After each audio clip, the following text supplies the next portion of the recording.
Good morning, fifth grade online learners. Welcome to another day of science. It's November 18th, 2020. We had a very inspirational talk for the first 10 minutes about how much fifth grade is growing up. And it's kind of neat to see everybody growing up so much. I remember them when they were in third grade. So since we have such grown-up students today looking all bright and chipper, we've had two of them volunteer to read their journal entries at the end of my little lecture burst here about volcanoes. We are going to have Piper and Reese. And they do have special permission since they are going to socially distance themselves and sit in the 4 o'clock chair. They can take their masks off and talk nice and loud so that people at home can hear them. Okay, does that sound good, girls? All right, so today, and we're learning about this in third grade also, volcanoes. And it's very fascinating, some of the videos that are on YouTube now. We watched one in third grade yesterday where a man put on a bright silver suit that must be heat resistant and got on the very edge of the volcano. Now, he was still very far away in this video, but he was looking down into like a cauldron type volcano, and they had drones, and they were able to fly the drones over the volcano and get some really good footage of what it looks like inside a volcano. And then the drones got too hot and they fell into the volcano. And you don't really see that part, it's just the screen goes blank. But remember, the stove that we cook our food on, maybe it gets to 350, 450 degrees. A volcano is 5 times hotter than that, 2,000 degrees.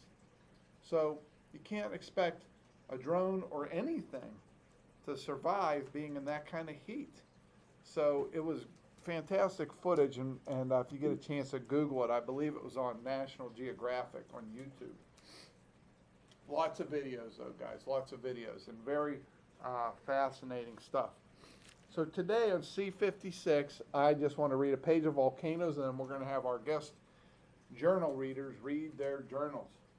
A volcano is an opening in the Earth's surface through which melted rock, hot gases, rock fragments, and ash burst forth or erupt.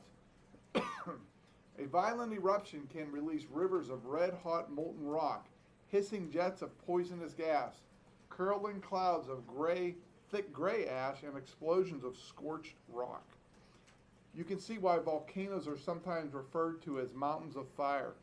In fact, the word volcano comes from the ancient Roman god of fire, Vulcan.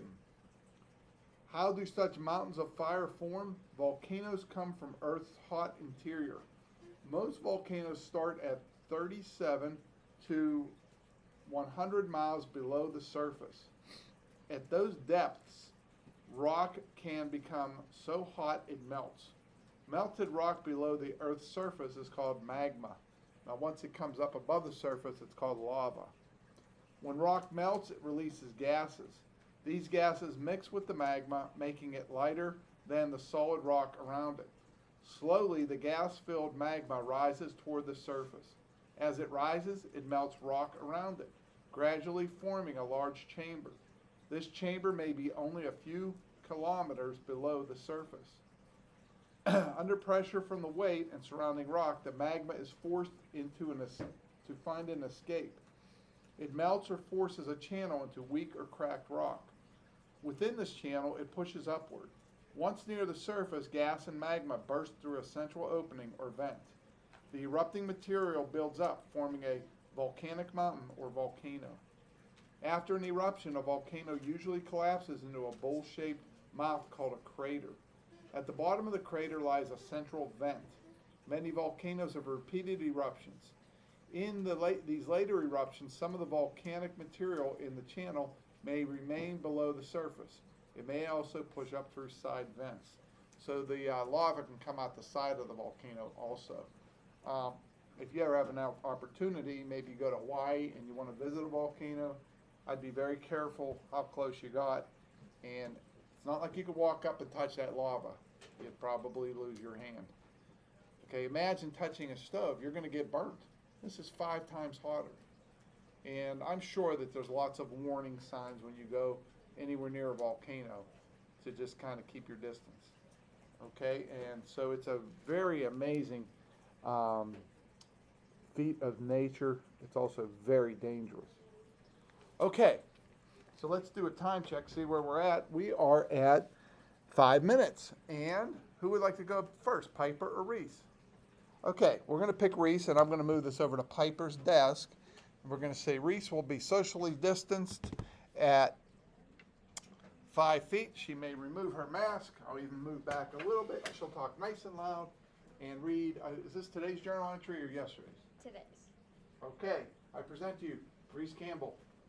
Hi. Would you like to sit down or no? It's up to you. No, it's good. Okay. Earthquakes are serious. They can kill many people. There is a Richter scale that shows how hard the earthquakes hit. The highest it can go is 10, and the highest and hardest earthquake reported was 9.9 on the Richter scale. Okay, I'm done. Huh. Okay, just checking the time, and the time is good. The timer's still moving. So yesterday, thank you, Reese. Let's give Reese a big hand. She talked about earthquakes, which is what we talked about yesterday. And what was the largest earthquake recorded? I think it was 9.9. 9.9 out of 10. Guys, that's devastating. If that would happen in a large city, the buildings would just fall over. Even buildings that are built to withstand earthquakes are going to fall over. Some of the strongest earthquakes I've heard of recently are maybe 6 or 7 on the Richter scale. 9.9, a lot of devastation. Okay, so let's hope nothing like that happens anywhere near a city, because it would be a lot of trouble. Nature is a beautiful thing. It's also very dangerous. All right, Piper is next. She will now approach the 4 o'clock chair and either stand. I didn't get to finish completely. What's that? I didn't get to finish completely. She did not get to finish completely, but here's Piper. A volcano will erupt when magma wants to rise to the surface. Magma is like a rock, and as we say, magma is made of different materials from, like, far down there. Good job. Let's give a big hand to Piper. Okay, the thing I liked about both of those journal entries is they were both 3 to 5 sentences, and they were in the student's own words, so they didn't copy and paste.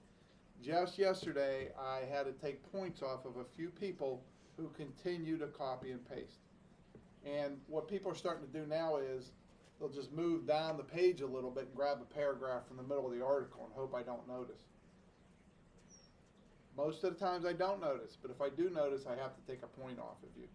Just give me 3 to 5 sentences in your own words. Some of those words can be the same as the article or the website, but add your own flavor to it. Today, this is what I learned about. I really enjoyed this. I found this interesting. I did not find this interesting. Whatever it is, I want your opinion. Got it? Okay, let's take a look at our time. And we're about 8 minutes, 24 seconds. Let's all say goodbye till tomorrow. Adios. Bye-bye, 5th grade.